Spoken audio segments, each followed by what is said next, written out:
shut your door since I have to Zoom?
Hi, good evening.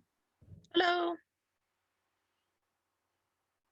I'm keeping an eyeball on the logins. I think I'm supposed to have 14 people. Hi, how y'all doing? Hello.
Looks like I'm still missing at least 4, maybe 5 people.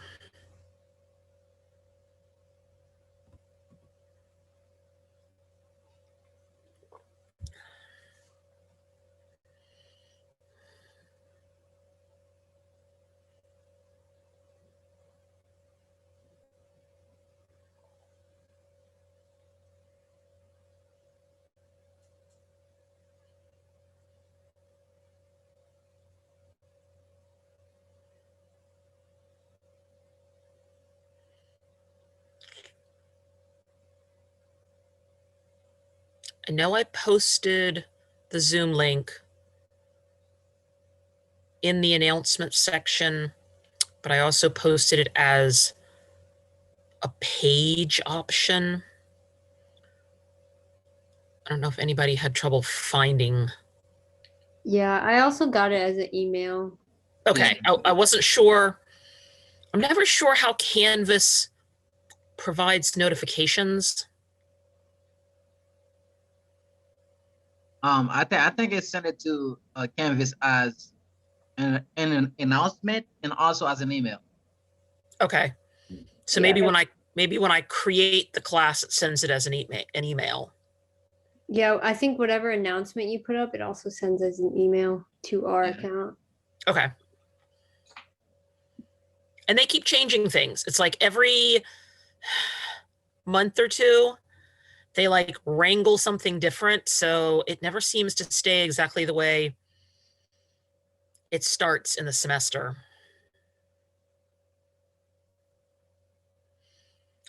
All right, so I don't know who else is liable to show up. So I'm Amy Moeller. I teach both lectures and labs. This semester, I only have 111 classes. I usually teach 112 in the spring and 111 also in the fall. I teach on the Norfolk campus. I think the majority of you probably have me for lab also. Lab meets the same time, 4 to 6, but it meets on the Norfolk campus in the Andrews building up on the 4th floor. The room number happens to be 1414. Basically, you get off the elevator and head up the hallway toward the bathrooms, and it's off to the right-hand side. So some people I know were people that I saw logged in yesterday for the Zoom, which was just the initial meeting of lab. Face-to-face lab starts tomorrow. And I've been sort of doing corrections and loading and all sorts of other things. I haven't got all of I imported a bunch of stuff across from the fall semester because we're using the same textbook, we're doing the same labs. I haven't got all the dates changed yet. I'm still working on that. There's also one particular lab that in trying to load information over the past day or two, I'm kind of contemplating swapping one lab that was originally designated remote for one that is face-to-face. So that's a kind of a lab issue. I haven't quite decided how difficult it would be to manage that yet, but I might, there might be a one lab swap. I actually like doing the limiting reactant lab. Granted, I like doing them all, okay, for real, because it's much better experience. But the last couple of times I've taught this digitally, we did something known as the metathesis lab as a digital one and did limiting reactant as a face-to-face lab. And this semester, the guy who does the schedulings flopped them. So I have kind of mixed feelings about that. All right, let me hop over to the Canvas shell so that you can kind of have a look here. Where did oh, I thought I left it popped open. I'm looking at my screen share things. And it's like, I have not the thing open that I thought I did. Hang on a second.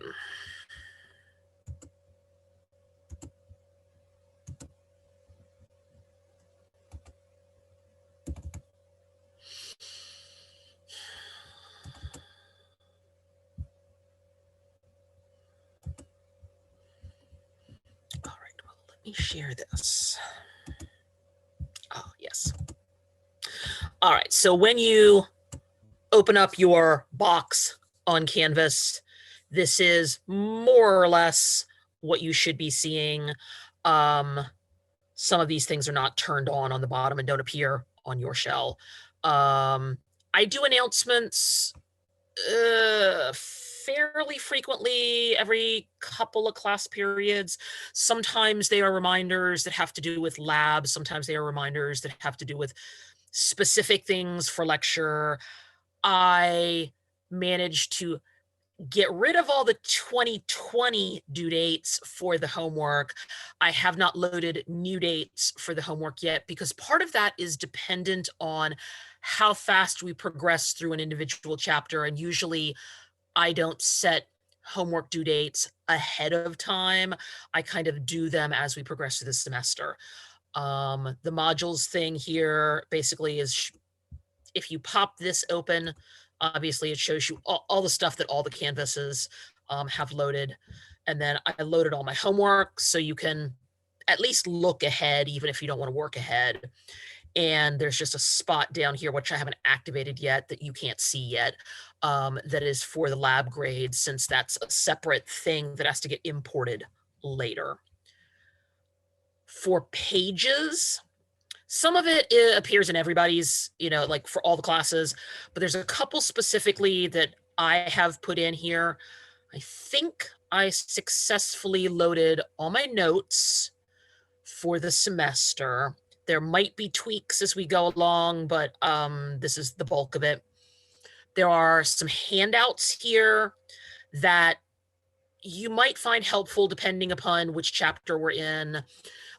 Yes, obviously there's a periodic table in your lab book as well as in your textbook, but if you want to just print a paper copy so you can make notes on it or circles or color coded or something like that, I included one of those.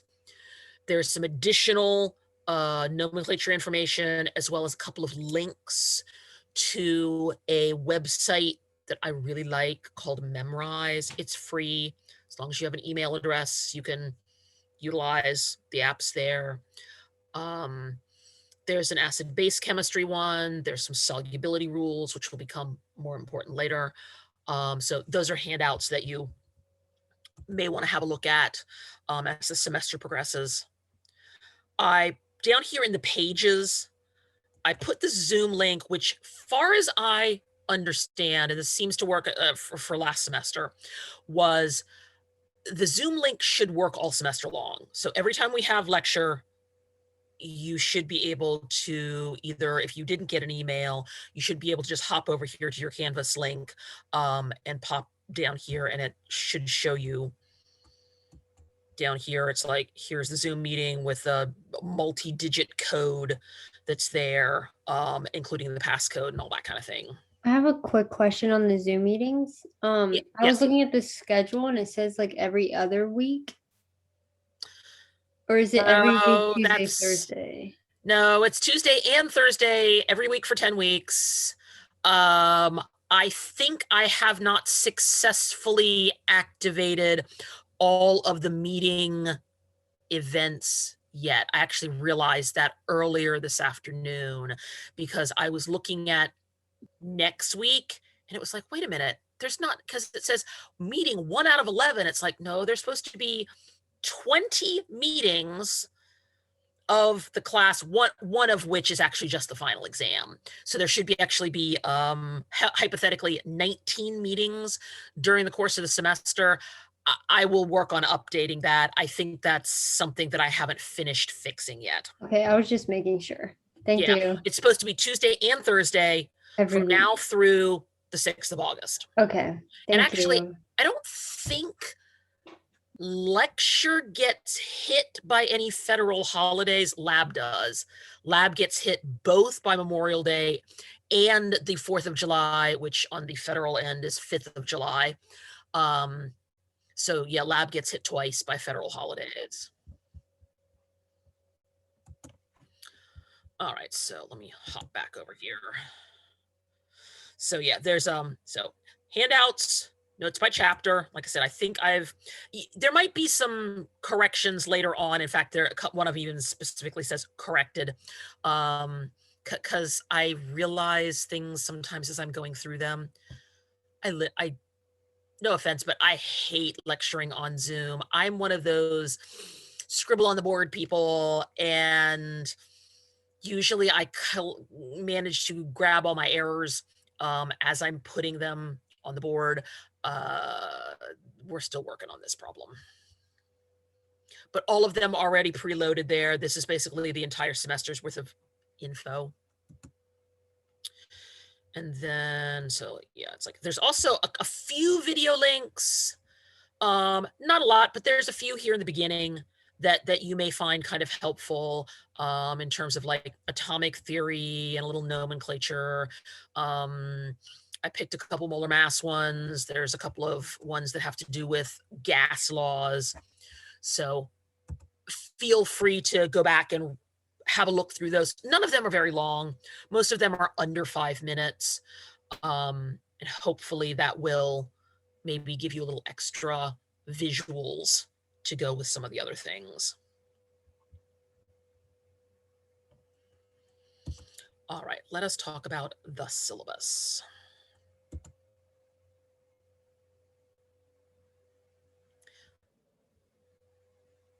Okay. I did not realize it would do this to me. Not that it makes a difference. Obviously, I have it on my hard drive here. I just thought it would actually open it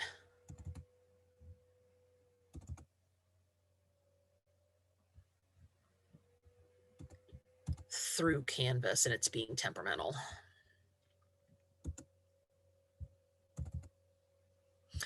All right, so this is the syllabus. In case you haven't figured out, everybody in the college uses this template system.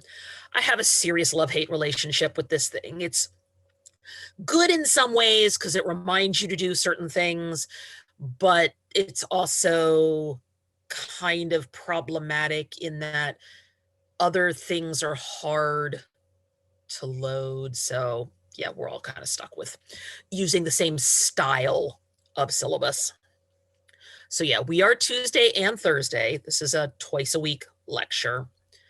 We are 4 o'clock to 6 o'clock. Some days we'll run all the way till 6. Some days not. It kind of varies. The lab obviously is on campus on the weeks that you are, or on the class days that you are designated to come to campus. I don't have an office because I'm a part-timer. Granted, a long time part-timer. This is actually my 17th year teaching for TCC. I tend to hang out in the lab prior to the meeting of the lab. So since lab runs from 4 to 6, I usually get there around 3 o'clock-ish. Sometimes it's because I need to do prep stuff. Sometimes it's because I'm grading papers. But if you need to find me on Monday or Wednesday, you can swing by lab and talk to me physically as opposed to swap an email and that kind of thing. Other days of the week, I am usually not on campus. This might change a little bit as the semester goes along, but for the most part, Tuesdays and Thursdays, even though I have lecture here on Zoom, I am often not on campus. Friday is hit or miss in terms of you getting hold of me easily.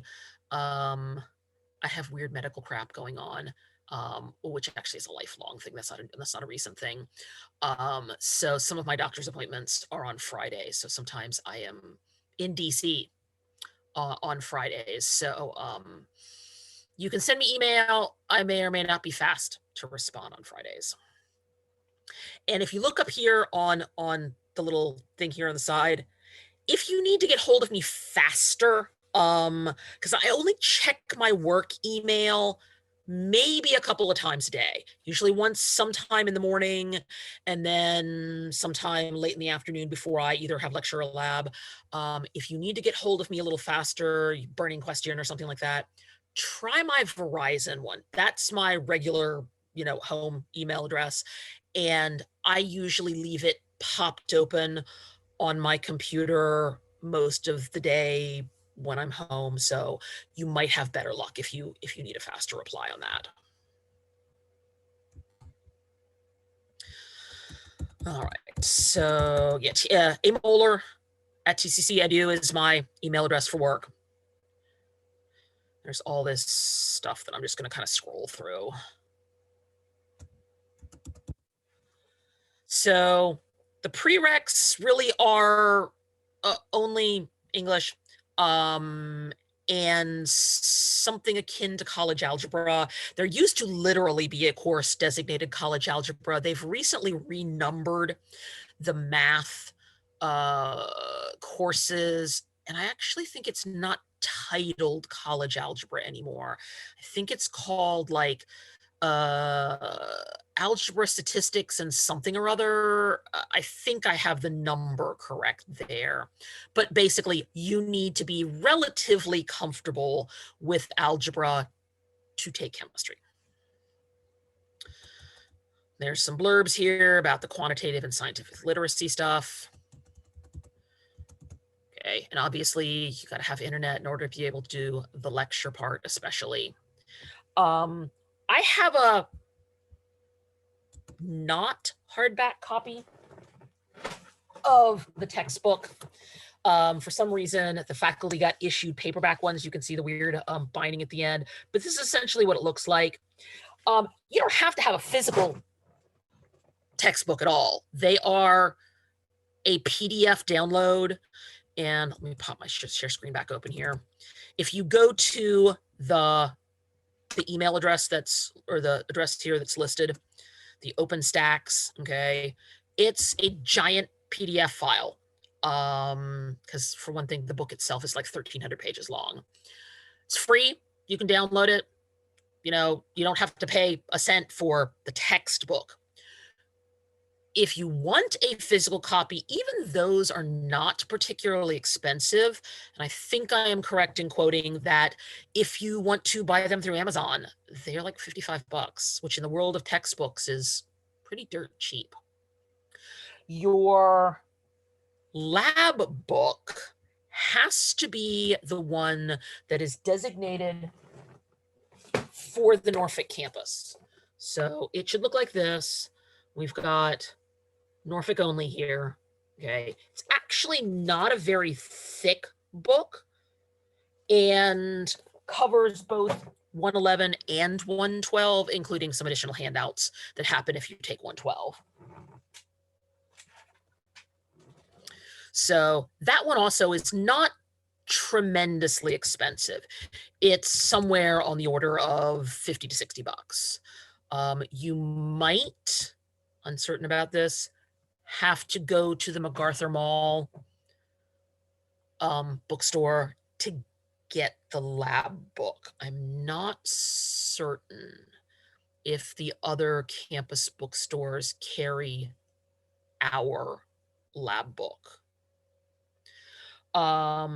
Calculators. Yeah, I know everybody has a calculator on your phone. However, okay, my recommendation is something along this line. You are going to need some of these scientific functions that are on a calculator that are often, okay, I won't say unavailable, but definitely less accessible on a cell phone. And as we progress through the semester, we won't use all of them, but we'll use a fair chunk of them, especially the exponent function.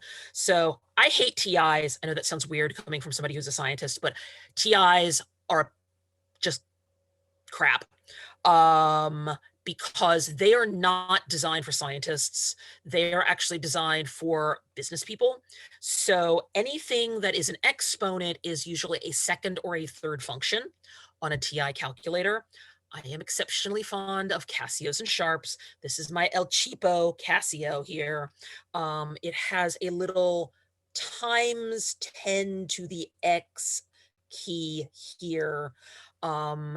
If you have a Sharp or something like that, it may say EXP.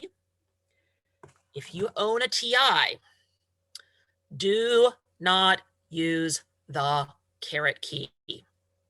You will almost inevitably end up with the wrong answers because public schools do not teach people how to enter exponents correctly very often. They assume that you're doing things certain ways based upon whatever class they're teaching, and they don't actually teach you how to invoke the, say, 6 times 10 to the 5th. And people often end up with decimal errors in their answers because they're trying to use the caret key, which is actually not designed for powers of 10 at all. It is designed for things like cubes and fourths and fifths and things like that, not exponents that are powers of 10. So my suggestion is borrow, invest in something along the lines of a cheap calculator. It will make it much easier as you are crunching through homework. Yeah, Excel does do exponents correctly and more easily, but only if you are familiar with Excel. So we're not really going to be doing graphing per se this semester. All right, there's a list of learning outcomes that you can go back and peruse at your leisure.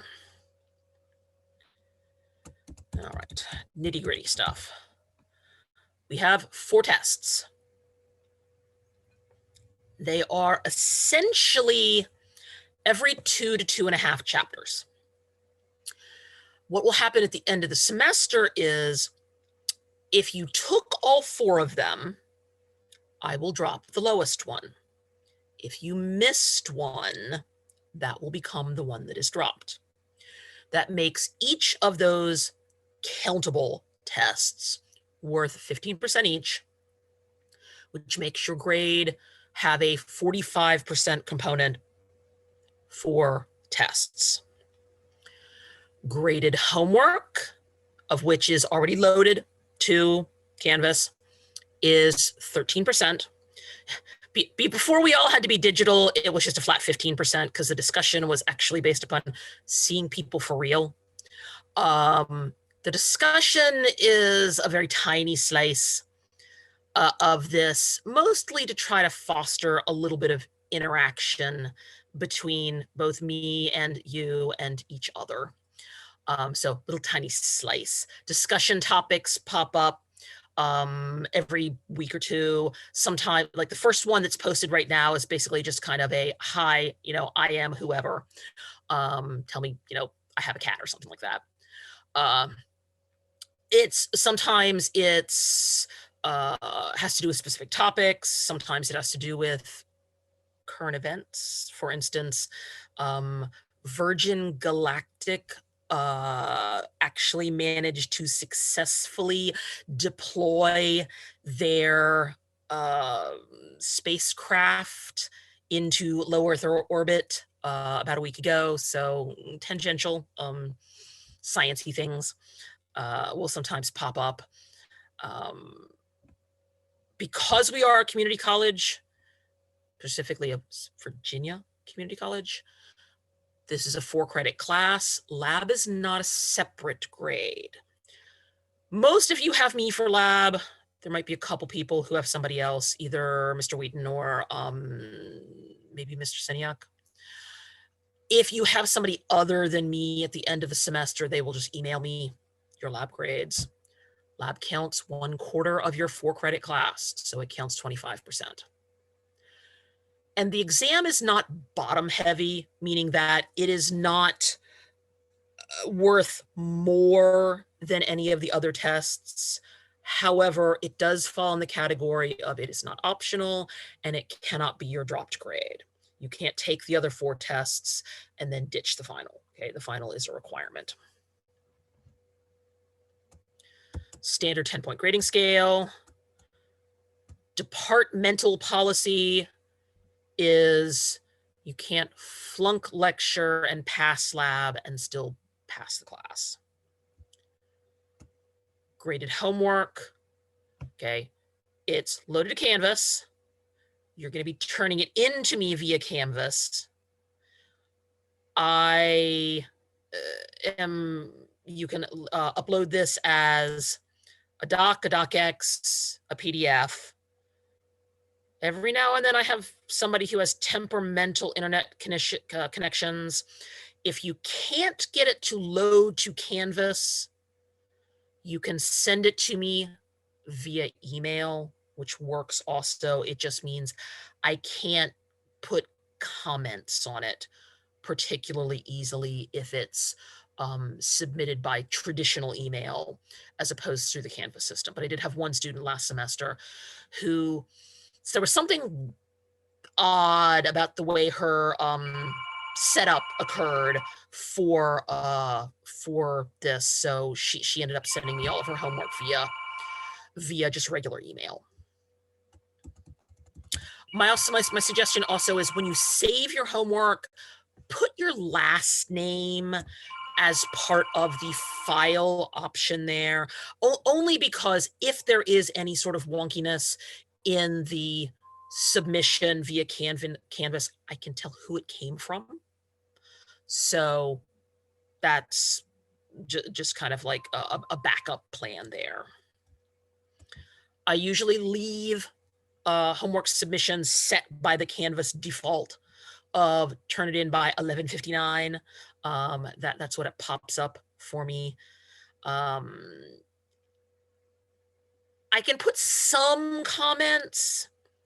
I do not love the Canvas interface in any way. It does have a text function. It does have something that is sort of a paintbrush. I can draw arrows function. However, both of them are a little bit less useful than I would like them to be. So I will put comments when possible, but if you totally don't understand why you got something wrong, definitely let me know. I will put answer keys up the day after homework is due so that you can also then look and see, like if there was one problem that you just like totally had no clue, that you can have a look and see what you did wrong. I usually go over the homework too. It's all homework designed by me. Okay, so all of this kind of fits together. It's like we have a textbook, but I've been doing this a really long time and I have particular ways that I like to approach certain topics, which then also influences how I design problems. So it all kind of fits together in a particular sort of pattern. You will also notice that the homeworks appear to have these weird random numbers of points. It literally has to do with how many questions I put on a homework set. What happens at the end of the semester is your homework score gets calculated as, for instance, if there were 411 points and you got 380 of them, that's how I calculate your homework score. That's how Canvas calculates your homework score. A little bit about my discussion loop. You are expected to make a comment sometime 4 times during the semester, just to try to, like I said, hopefully get a little bit more interaction going, being that we're all kind of stuck here in front of the computers.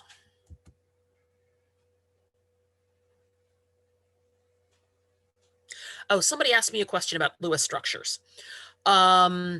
Yes, my suggestion is almost all phones that most people have, or most phones will, if you don't have a scanner, if you don't have a flatbed scanner, you can take a picture and there are apps that will convert it to a PDF file. And that seems to be the easiest way to kind of go about anything that requires a drawing of any kind. So yeah, Lewis structures. All right, and for some reason, the template put this giant gap in the middle here. This is kind of a tentative schedule because I'm never sure if we're going to exactly proceed at the pace that is designated here. This is also why there are no hard and fast homework dates ahead of time, because sometimes we go a little bit faster, sometimes we go a little bit slower. It varies a bit. There are no classes, which actually influences lab. Next Monday doesn't influence lecture. We're going to do some chapter 1 stuff today. We'll continue on Thursday. If we don't get finished, we'll do the last little bit next week. Then basically the chapters are in order up until we get, and actually, I think I have, I think I misnumbered my chapters in that. Let me double check this. Because the gas law chapter is definitely in the middle of the semester. However, I'm not sure that that's actually chapter 5.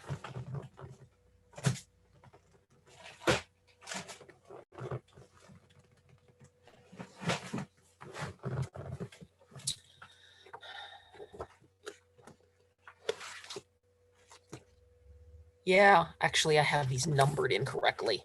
So the word is right, the number is wrong, okay? Here in the middle where it says chapter 5 gases, it is chapter for gases. It just happens to be chapter 9, okay? I didn't realize that I had mistyped that. So 1, 2, 3, 4, 9, 5, 6, 7, 8 is actually the order in which we're doing things. I will have to go back and see if I can fix that.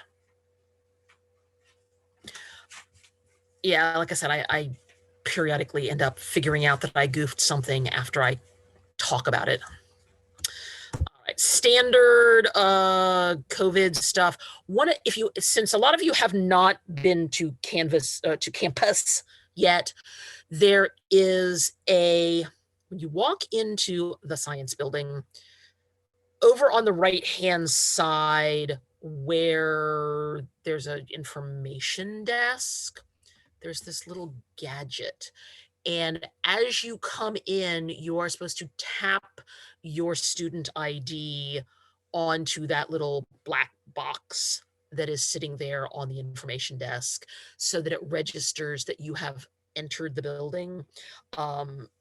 We're trying to streamline the process, is my understanding, because over the past year, it's been a sign the clipboard thing, which, okay, that's not awful, but being able to just tap your student ID onto the black box is actually probably a bit simpler.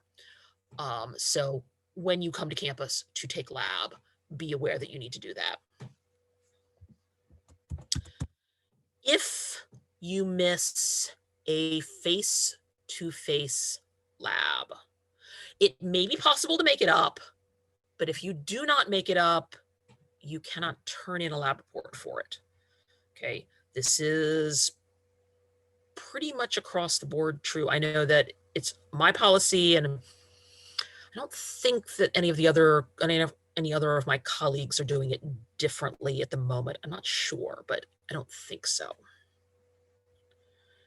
Grading policy, yeah, if things change, you'll get notification. Otherwise, it all gets distributed through the SIS. Yeah, re-mention of the concept of turning in your homework by, somebody asked me about where do we go to get student IDs? I know where you go on the beach campus because I had to get my daughter one. On the beach campus, it's the student union.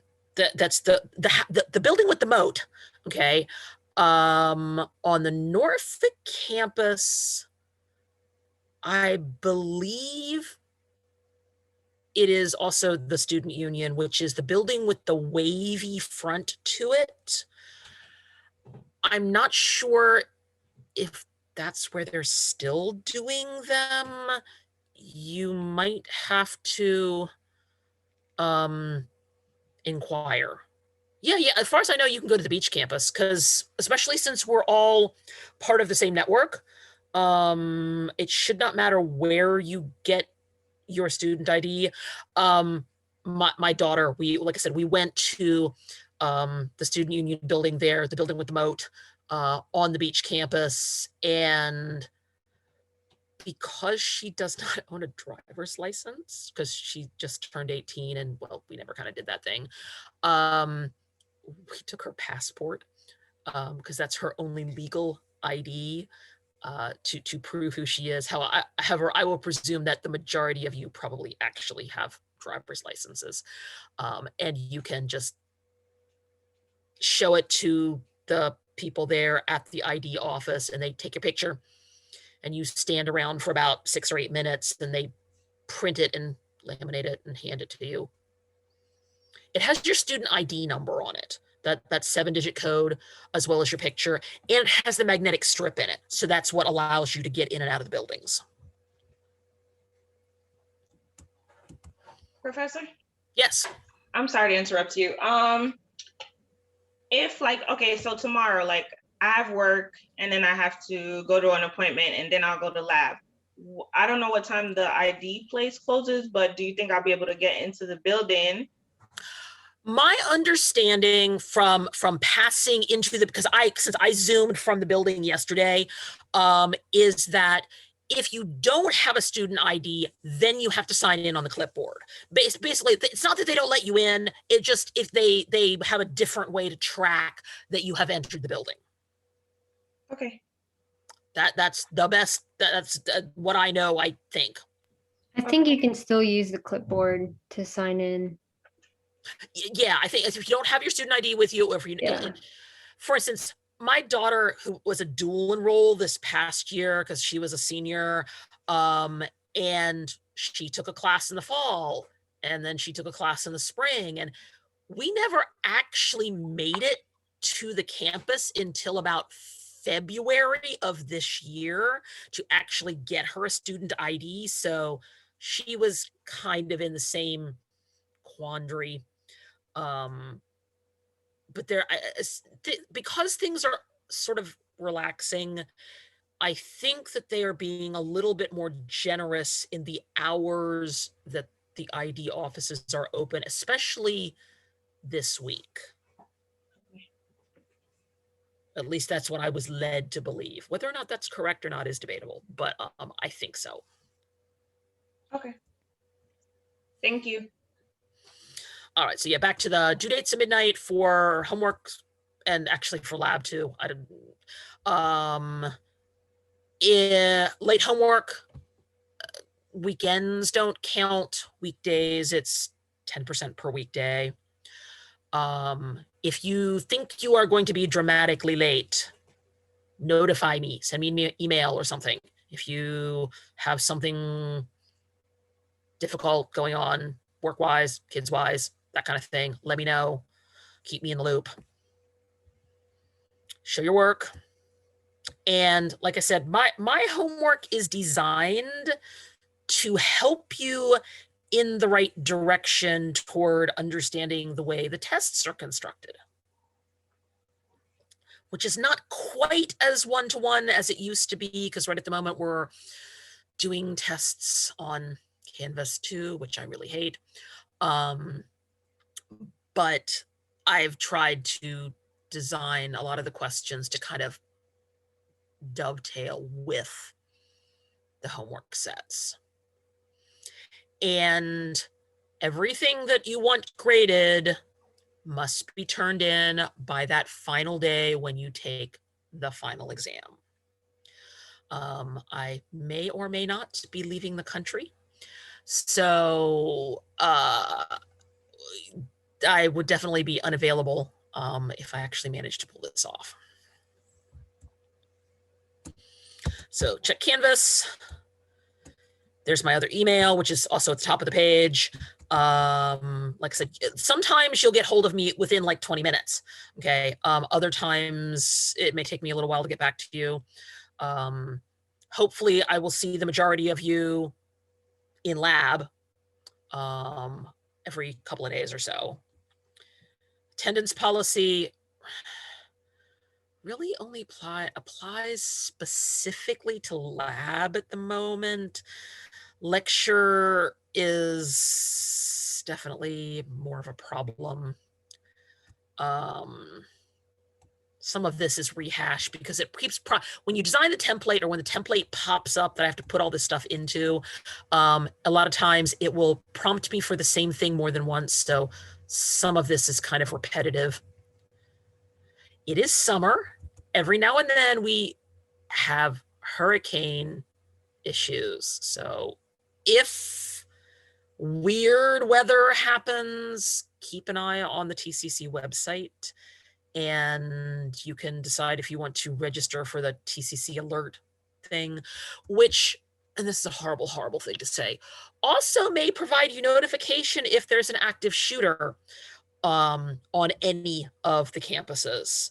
I know that just a few weeks ago, toward the end of the spring semester, somewhere further down Granby Street, somebody was cited with a weapon, and we had building locked down for about an hour until we were notified that it was done. So all those fun things happen too. And the rest of this, I think, is just miscellaneous, like when the W dates are, and some other standard stuff that just kind of applies to everybody on campus, where the library is and some things like that. Questions about the syllabus?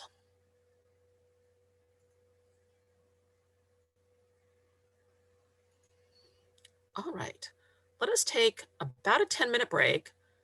So my clock says 4:55, so let us reconvene at, or it says 4:45, so let's reconvene at 4:55 and pick up with some chapter 1 information, and we'll get through a little bit of it tonight. So I'm going to go run a quick errand on the other side of my house, and I'll be back shortly.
Ms. Moeller? I have a question about the labs. I don't have you for the lab. I have Mr. Sanuit. I just emailed him because I won't be in the state of Virginia for the entire month of June. And I tried to see if we could figure something out. And he said I'd be better off looking for a different lab. And I can't find any labs. So how would I go about that process?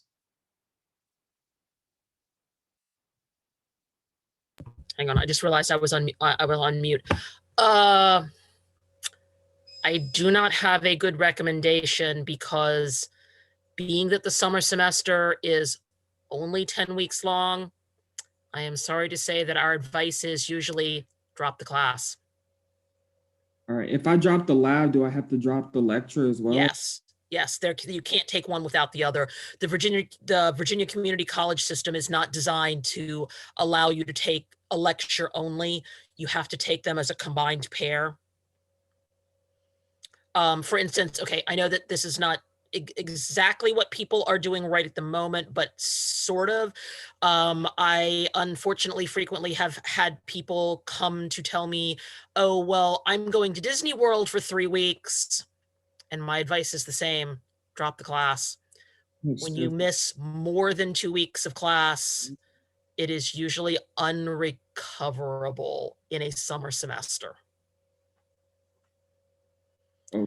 Maybe 4 weeks of lab, the month of June, which basically is 4 weeks of lab, means even if you were capable of doing the 4 digital labs, you will miss 4 face-to-face labs.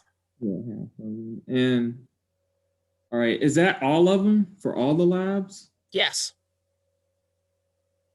There are no, to the best of my knowledge, at least on the Norfolk campus, there are no chemistry classes that do not meet for the full 10 weeks. So Newark is Chesapeake, but I just emailed him and he told me to check Chesapeake. Chesapeake might have a shorter version, but I'm not sure. Sometimes the Virginia Beach campus teaches what is known as the cram session, which is chemistry 111 in 5 weeks. Yeah. But it would have started yesterday. Yeah. And run through the end of June. I think that they do not rerun it for the month of July because usually the month of July is designated for chemistry 112. Yeah, they're only showing 112. And I can't do that either. Take a Chem 111 lecture and a Chem 112 lab. No, right. that will not, that's not compatible. You have to take labs that are designated to fit into the class, the lecture class in which you are registered for. The registration, the registrar won't even when you log into the system for like choosing courses, it won't even let you choose that. All right. You have to choose a lecture and a lab that have the same code.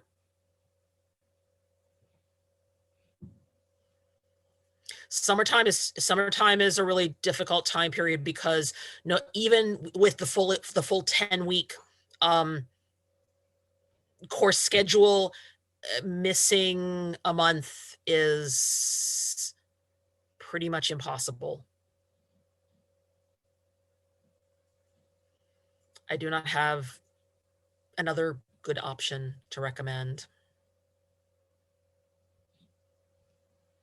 Okay. Are you military? Are you being sent somewhere? It's for a family issue. I have to look out for somebody because they're not an adult. They're under the age. Oh, I was gonna say sometimes you can get for since we obviously have a huge amount of military in this area. Sometimes you can get dispensation from the dean for things like that, but usually it's reserved for military. I'm military or prior. And I think you have to be active duty. But basically, I know that I have had students who got like were told, with 2 days notice, oh, by the way, you're going away for 3 weeks on like the workup cruise. And I'm like going, go see the dean, find out what we're supposed to do. But usually that's only for deployment. He just posted it.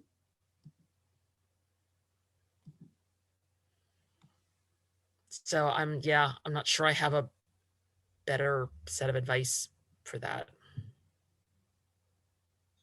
All right, yeah, I got no fucking choice. How do I drop the course? Where do I go to in the course? You should be able to log into your SIS, and it should, since this is the first week of class, it should refund all your money. There should be a choice that says like drop class or delete class, and it should offer you I believe, a full refund during the first week of classes. It should be within the SIS system. Oh, I see it. All right. Yeah, I'm sorry. Summer times are hard. Sometimes we can find workarounds for 16-week classes, but with only 10 weeks available in the summertime, it is really kind of impossible.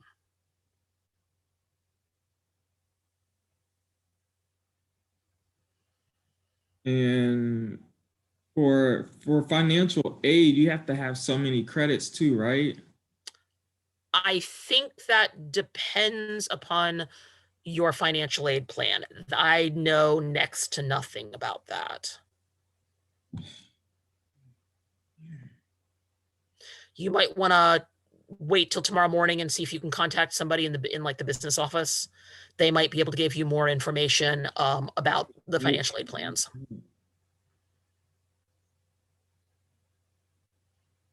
Because yeah, that's kind of not my end of it.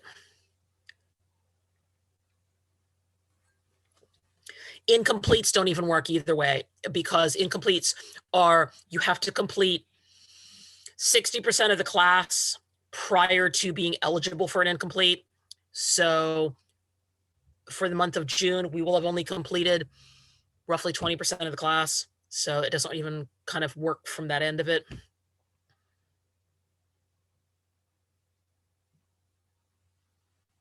Okay. So yeah, my contact the business office or whoever does the financial aid packages in the morning, because obviously it's after 5 o'clock, they're probably closed, and see maybe what advice they can give. That's kind of the only thing I can think of. Yeah, I'll leave tomorrow, so I can't do that either. All right, I'm gonna just drop the course. Okay. Sorry. It's not your fault. All right, thank you. Wish I could be more helpful. Mhm. All right, let me pop open the notes for chapter 1. All right, so I will confess that even though the chapters are the order in, like I said, barring my one glitch there where I misnumbered the 5 and the 9, I don't exactly do the contents of the chapter in precisely the same order that they are presented in your textbook. So if you go back later and you're skimming around the chapter looking for things, you might find them given in a kind of a different order here. So we kind of start with the idea of, if you have an approach to chemistry, okay, obviously this is something that most people don't give too much thought to, unless you're somebody like me who does this sort of for a living. But everything that we do, okay, like I'm sitting here with a glass of pink lemonade, so I don't lose my voice, and it's chemicals, okay, it's water, and it's probably fake lemon, and some form of sweetener and coloring. All of those are things that are chemistry, even though we tend to not think about it. Chemistry, as a big, broad subject, tends to be 2 kind of big categories. We've got study of composition and structure. So what is it? But we also spend a lot of time looking at the changes that things undergo, which loosely falls in the category of going from what is it to what happens to it. If we want to kind of think about things that weren't planned, which are still chemistry related, Post-it notes, which everybody uses these days for various things, were actually not designed to be this semi-sticky, semi-reusable thing. It's based upon the idea that the 3M company originally was trying to come up with a different version of super glue. Okay, so even things that started out in one direction, were based upon certain chemicals and certain molecules, sometimes do things you didn't actually expect them to do. Chemistry's got 5 big divisions to it, 5 different branches. We're mostly going to focus on one with some little touches on some other things. Organic is one full branch in and of itself, and it usually involves things that have molecules containing carbon. Now, granted, they contain other things too, but carbon is kind of the focus of organic chemistry. We're going to spend the majority of what we do this semester doing the second one, which is the inorganic version. So all the non-organic substances, and yeah, a few of them do contain carbon also, but most of the things that we're looking at are not specific to the organic world. Physical chemistry. So if you look at the description there, it is known as the study of properties and transformations of matter. As somebody who survived 2 semesters of physical chemistry, a better description would be all the worst facets of inorganic combined with all the worst facets of calculus. It's a pretty brutal class. Biochemistry makes a little bit more sense according to the description there. We're looking at things that have to do with living systems. I am a biochemist by degree. My undergraduate degree was biochemistry with a few extra classes thrown in. My master's degree is also in the biochemistry world, and my post-grad stuff is also sort of biochemistry / pharmacology. The last one, analytical, you're going to get a little bit of exposure to in lab. Because in lab, we are going to identify some things. We're also going to do measurements and observations. So qualitative is more visual observations. Quantitative is more measuring. As we begin to work our way through both lecture and lab information, all of the things that you do in chemistry kind of need a pattern to them. If you go about it on a totally random, haphazard manner, your answers or your data is probably going to be equally haphazard. And so we hit a topic that pretty much all the base level science classes talk about at one point or another, okay, which is the scientific method. And it talks about, in your textbook, all about how the solutions of the problems work and all of that. Think about it more from an adulting point of view, okay? If you are trying to solve a really basic problem, okay, why does my drawer not open? Okay, so observation. Okay, I pull on the drawer and it opens 1/2 inch and then gets stuck. Okay, well, I have ideas. Maybe something fell against the top edge so that I can't open it. Maybe something tipped over sideways that jams it up as I'm trying to pull it open. Maybe it is sticky in some format. Those would all be ways of explaining it. And then eventually I'm going to have to figure it out. So we're going to divide scientific method into kind of 3 basic steps. The first one being the observations. Okay. Especially in the lab, you're going to notice that observations tend to fall in 2 big categories. Okay. The qualitative ones, which mostly answer the question of what is it? But then we also do quite a bit of the quantitative, which is the how much or how many. Once you have data, then you have hypotheses. Okay. And I literally, the stuck drawer problem was a thing that I encountered in the stock room, which is the room behind where the labs are, because I was doing cleanup at the end of the semester about a week or so ago. And I had put some stuff in a drawer and I'd shut the drawer, and then I needed to put some more stuff in one of the drawers. And I couldn't get it open. And I'm like going, okay, so why can't I get it open? So I like jiggled it back and forth, okay, because I thought maybe something had tipped sideways. I had a couple of other ideas trying to figure out why I couldn't get it to open. But eventually the performing experiment part was yank harder, which was good and bad. It got the drawer open, but I cracked a piece of plastic on one of the internal boxes. We store our pipette pumps in boxes that are kind of look like plastic shoe boxes. In order to make it easier for us to do lab prep, you could just grab the entire box and take it out and put it on the cart.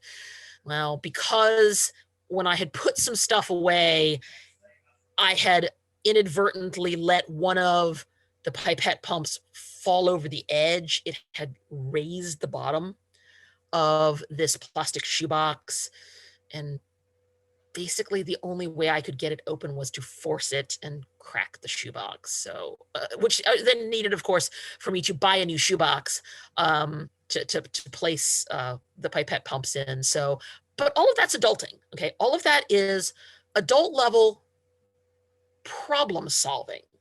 How do you make an observation? How do you fix it or continue with it?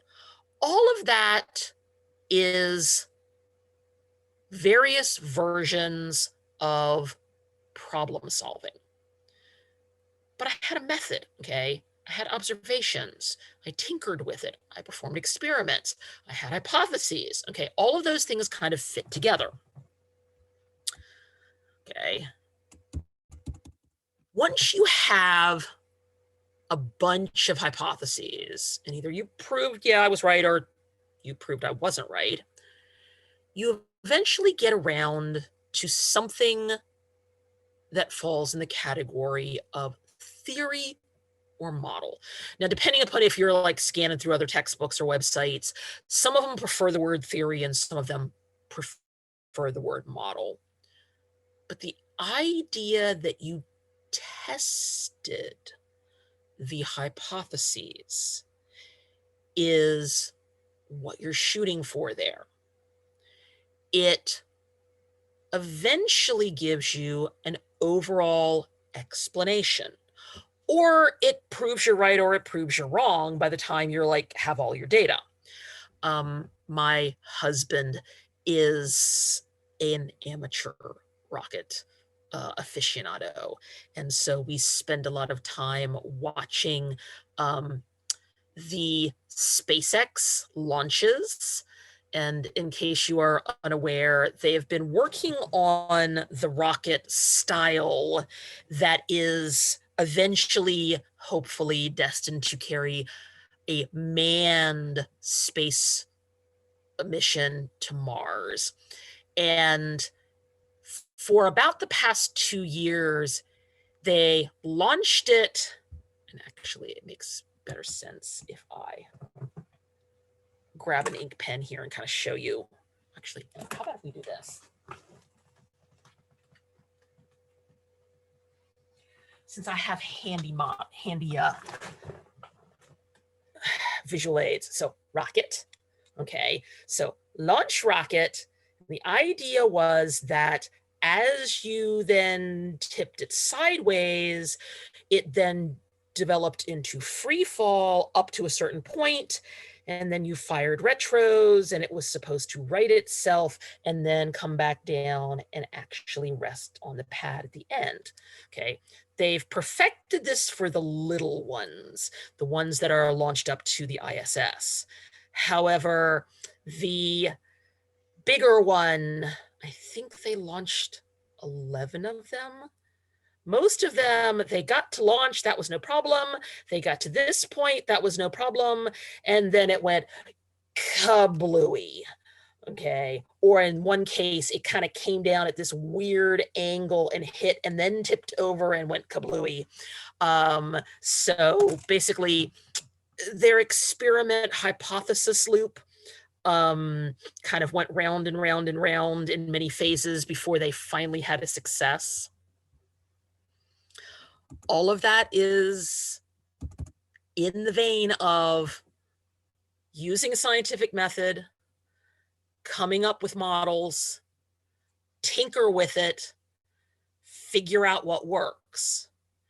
Now, in the bigger scheme of things, if you keep on going down this pathway for more, I'll say impractical, more basic knowledge, if you have a lot of observations and they all end up kind of applying to the same idea but different situations, then you eventually come up with what a lot of the textbooks will call the natural laws. So all of this is really baseline stuff. Now we're going to skip to kind of a different set of topics here. Everything's made of matter. You, me, the computer screen, my little toy rocket. Matter has to have two characteristics. Has to have mass, has to have volume, okay? It can be an electron or it can be an elephant. Both have mass, both have volume, different amounts. The law of conservation of matter, also sometimes referred to as the law of conservation of mass, and I paraphrased it because it makes it a little bit easier to wrap your brain around. You don't get to make it or break it. All you get to do is rearrange it. I will add, all bets are off if you have a nuclear accelerator at your disposal, or a fusion reactor or a fission reactor like on a carrier. Also, all bets are off. But normal, average, everyday stuff has to obey these laws. Mass and weight are not actually the same thing, okay? Mass is literally how much stuff in the object. So back to the ISS and the rocket thing. Bob and Doug, who were the two astronauts who went up on the manned Dragon X capsule a few months ago, the first time around. Two adult guys, they probably each weigh somewhere on the order of like 80 kilos. Up on the space station, they weigh about 2 kilos. It doesn't mean they went on some massive crash diet on the way up, okay? It has to do with gravity, because weight is based on gravity, gravity being a force.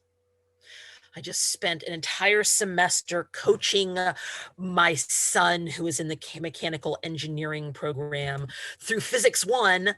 There were many, many, many hours of tutoring involved in him taking that class. I did lots of physics when I was an undergrad, so it was there in my brain, a little bit rusty, but I have a pretty good grip on it.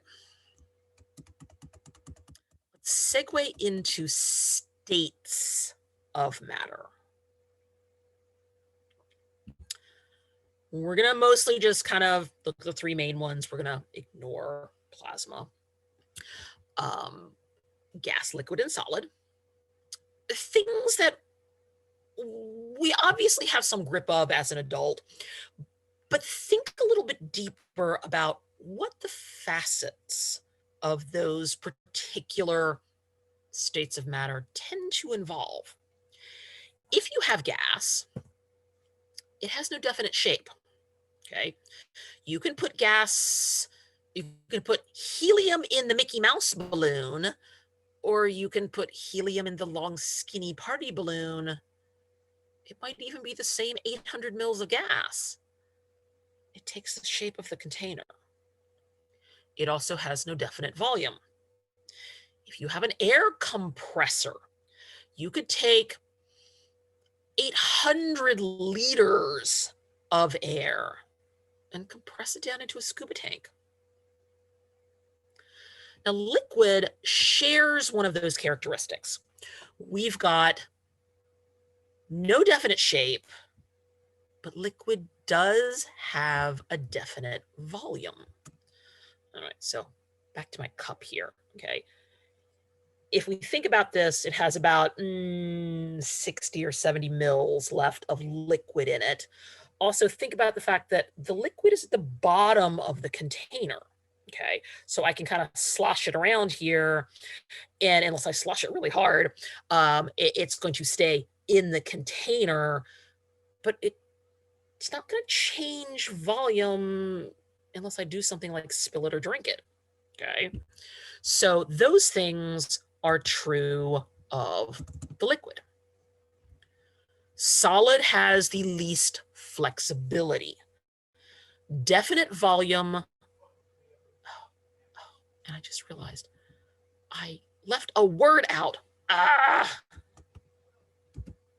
I said, every time I do this, I end up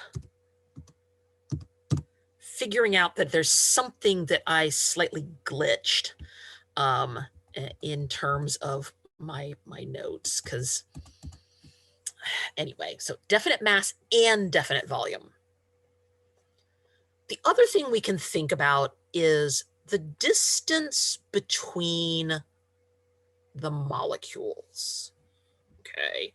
And the kind of focus on the picture. You can go back and read the descriptions later, but look at the pictures here, okay? I liked this particular illustration here. So you look at the diamond, not only are your atoms relatively close together, they're in a set pattern, okay? They're capable of vibrating because you're hopefully not at absolute zero, but they're staying in a fixed set of positions, okay? Take a look at the juice then. The juice has all these touching molecules, but if you slosh it around just like my glass of lemonade there, they would all kind of roll around like BBs in a jar. If you have a gas, in this case, it gives you a little airplane flying through the clouds there, the clouds being the gas part. There's a lot more space in between your atoms. And yeah, this particular illustration does actually throw plasma in there. Plasma being similar to a gas, but the gas particles have a charge. And you can look at all these transitions. Transitions are something that we will kind of come back to a little bit later, but if you're going from solid to liquid, obviously this is melting. Going back in the other direction, we have freezing. If you're between liquid and gas, and note, look at the word that's being used there, because this will pop up again later. In biology, it might be called evaporation, but in chemistry and physics, it is referred to as vaporization. Condensation is going back in the other direction. And then if we poke at plasma there for a second, we have ionization and deionization. We're not going to pay too very much attention to the plasma. It just, like I said, I like the rest of this particular illustration here. So if you tell somebody and they ask you, or actually if they ask you, so what are you doing this summer? And you go, I'm taking chemistry. The very first thing that is probably going to pop into their brain is a picture of the periodic table. All those little boxes in columns and rows, and all of the ways that they're sort of interacting with each other there. We're going to pay some attention over the next couple of chapters to what is the information in the box, okay? Which is elements. And if you look on the inside cover of your textbook, or you look at the printout of the file that I loaded, and even this is not really completely correct here, 109, or if I actually scroll down here and show you a more recent one, this is another one where I probably ought to go back and correct this, because they have actually got hypothesized names for the ones that are currently known, currently under investigation. So let me scroll back down here to the table. If you look kind of down in the middle, back where you see about 104 is the bottom edge of the blue row there, the medium blue row there. In recent years, and when I say recent years, I mean like in the past 3 or 4 years, they have actually come up with names / potential designations for everything up through 118. I believe I am correct in saying that everything above RG is still not ironclad. I believe that from 112 up through 118, that some of them are still under debate as to who gets to claim credit for inventing them / creating them, because they were made in nuclear accelerators and have lifespans in the nanoseconds or less. So all of those there in that last highest set of numbers at the moment have no use. They were kind of created so that they could prove it could be done. And once upon a time, because I'm old, we used to tell people there is no such thing as FL. Okay, well, that's not true anymore. FL is one of the newer ones that did not used to exist. It used to be F was fluorine and FL was nothing, okay? Now FL actually has a name, and I believe if I squint at this, because either that or I need to increase my my zoom ratio here. There. I believe it's called fluorovium. So anyway, not particularly useful, does exist on a technical level. But each of those things, okay, each of those things is a separate element.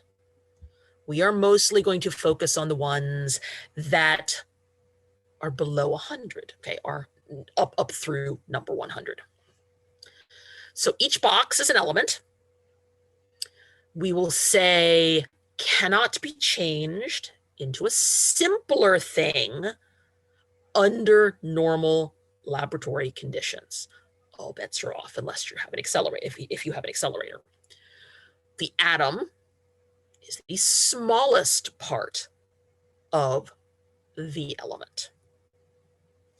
So how do you get all the rest of the stuff in our world? You get to combine them. If you put two or more of them together, you get what is known as a compound. Now, compounds can be turned into other things with relative ease, okay? If you add the stereotypical vinegar to baking soda and you get bubbles, okay? This is turning a compound into something else because of the chemical reaction. Smallest piece of a compound is a molecule. We will specify that it is neutral and that it is chemically bonded to act as if it were one unit or one thing, unless you have it undergo a reaction. Oops, I hit my button too many times. All right, formulas. We will come back to these in deeper detail later, but formulas are basically the symbols that we use for the elements with subscripts that tell you how many we are talking about. Water molecule, H2O, so 2 of the H's and 1 of the O's. The ones are implied and not written. Think about algebra, okay? When you solve for X, you don't usually have to specify that it's 1X. Just writing the X itself implies that there is just one of them. Glucose, C6H12O6, okay? And so forth and so forth. We'll get deeper and deeper into this. One of the labs that we are doing is known as separation of a mixture. Usually you have a physical blend of 2 or more things. We're going to blend 3 separate things together, or they will be given to you already blended, and you are going to be separating them in terms of lab.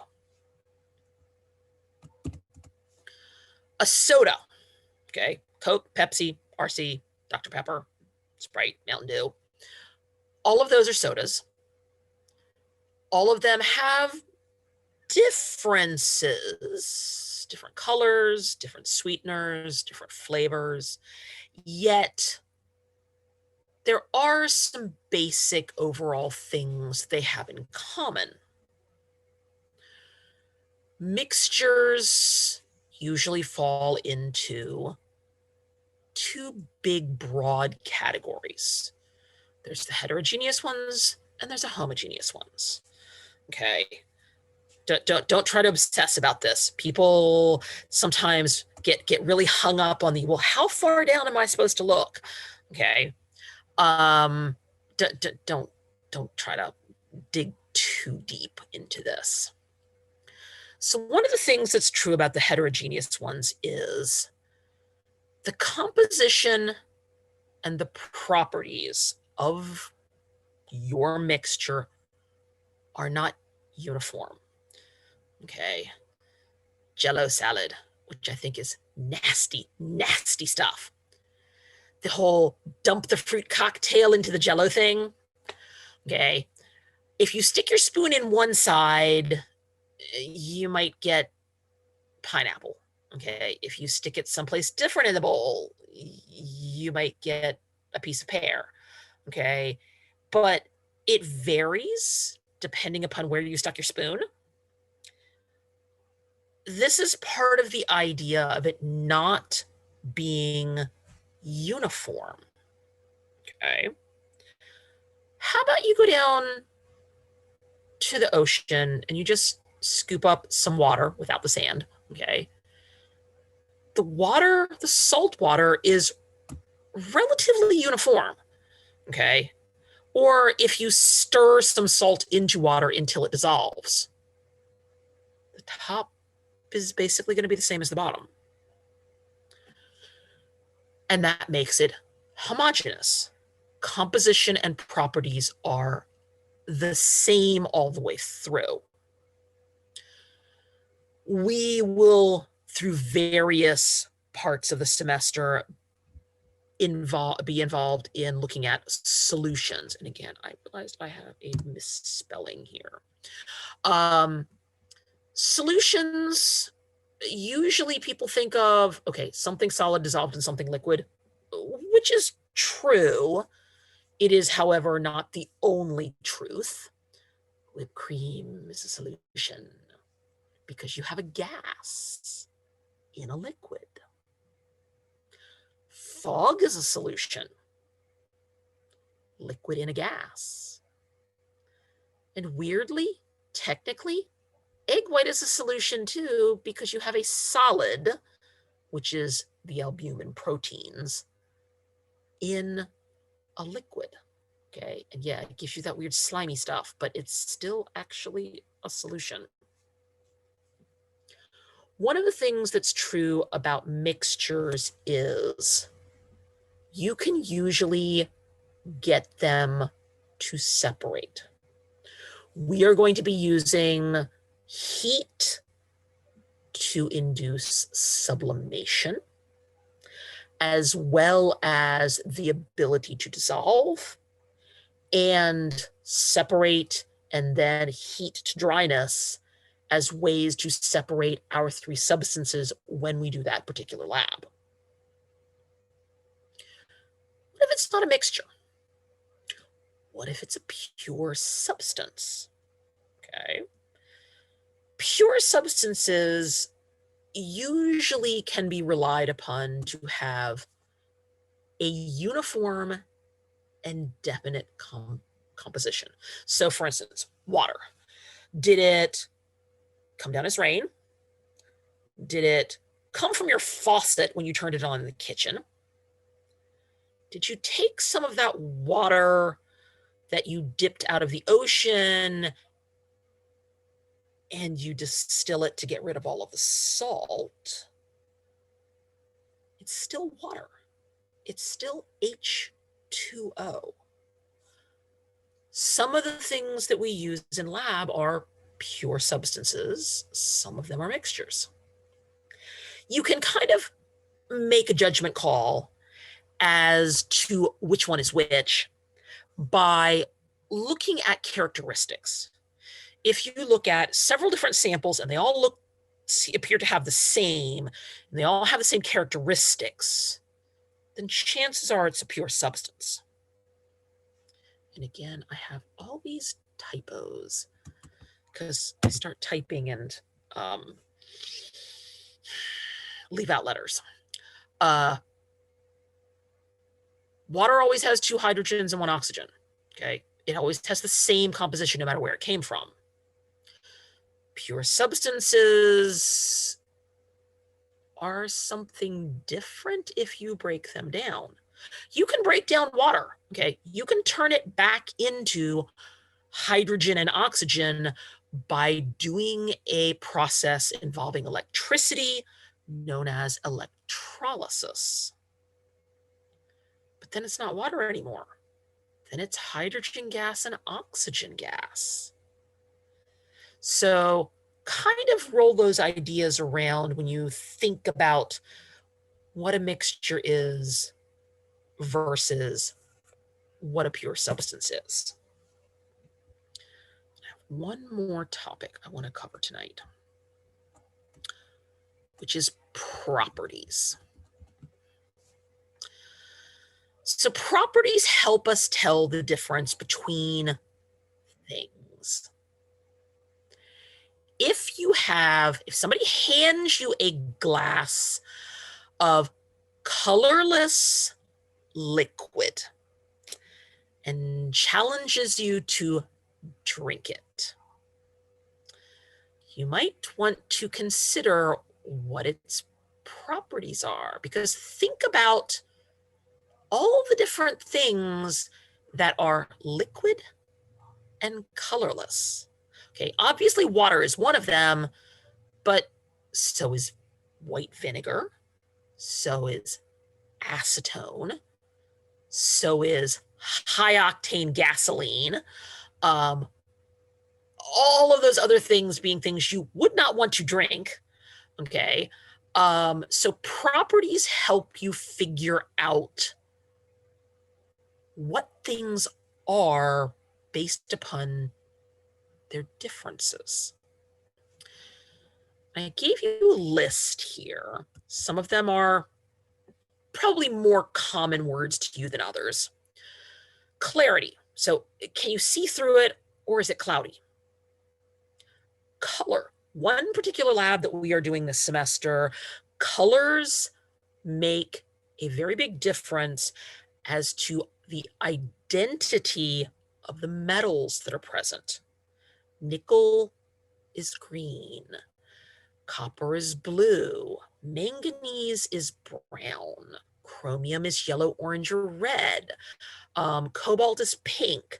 All of those are tip-offs as to what their identity is based upon their color. Odor.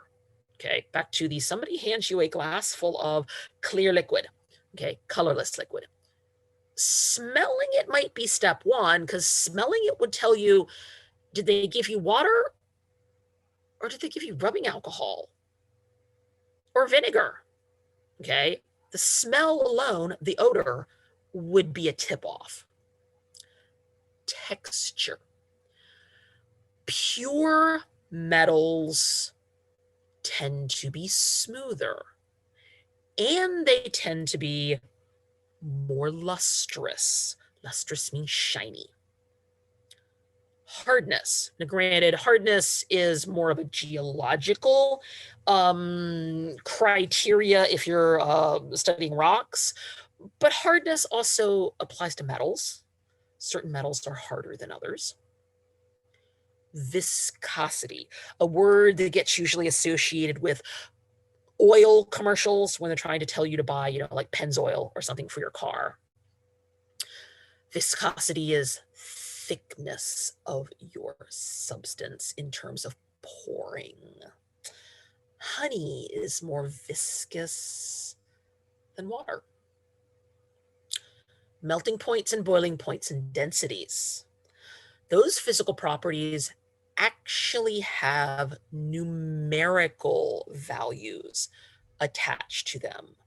The densities are something that we are going to be doing in lab as well as lecture.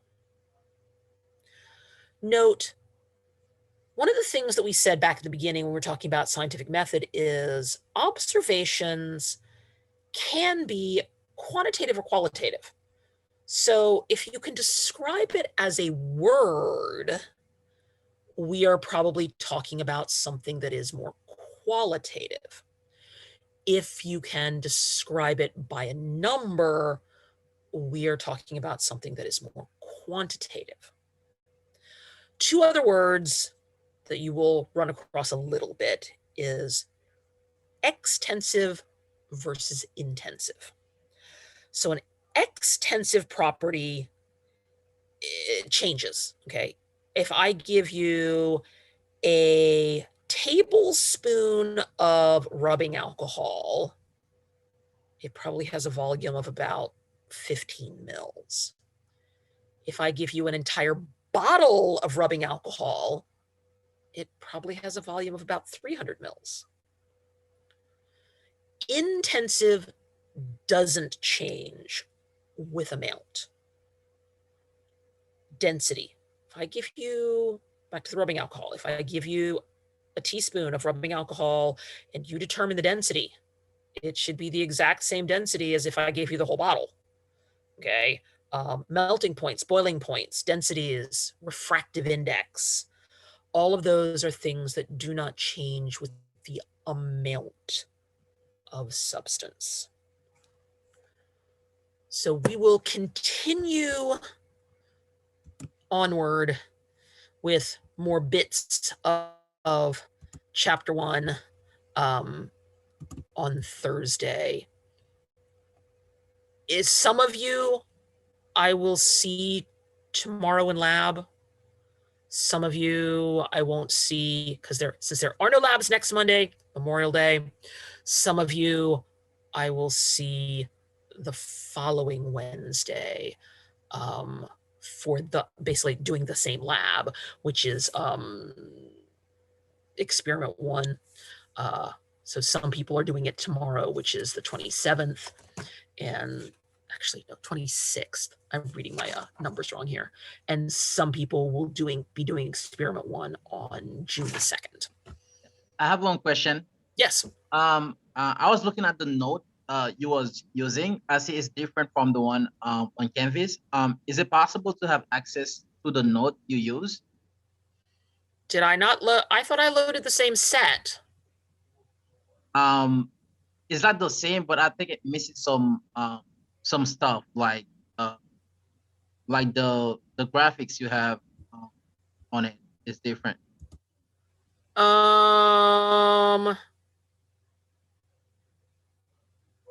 Yeah, okay, I can load the other file. I thought I had loaded because I opened it.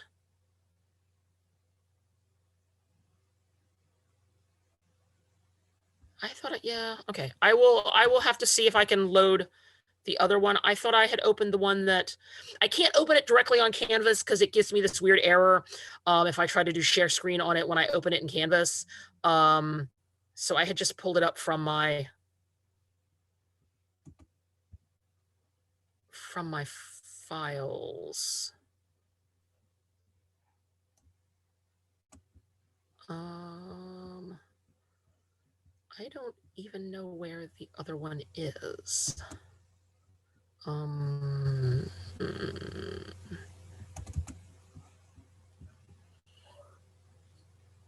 I will see what I can do about that. I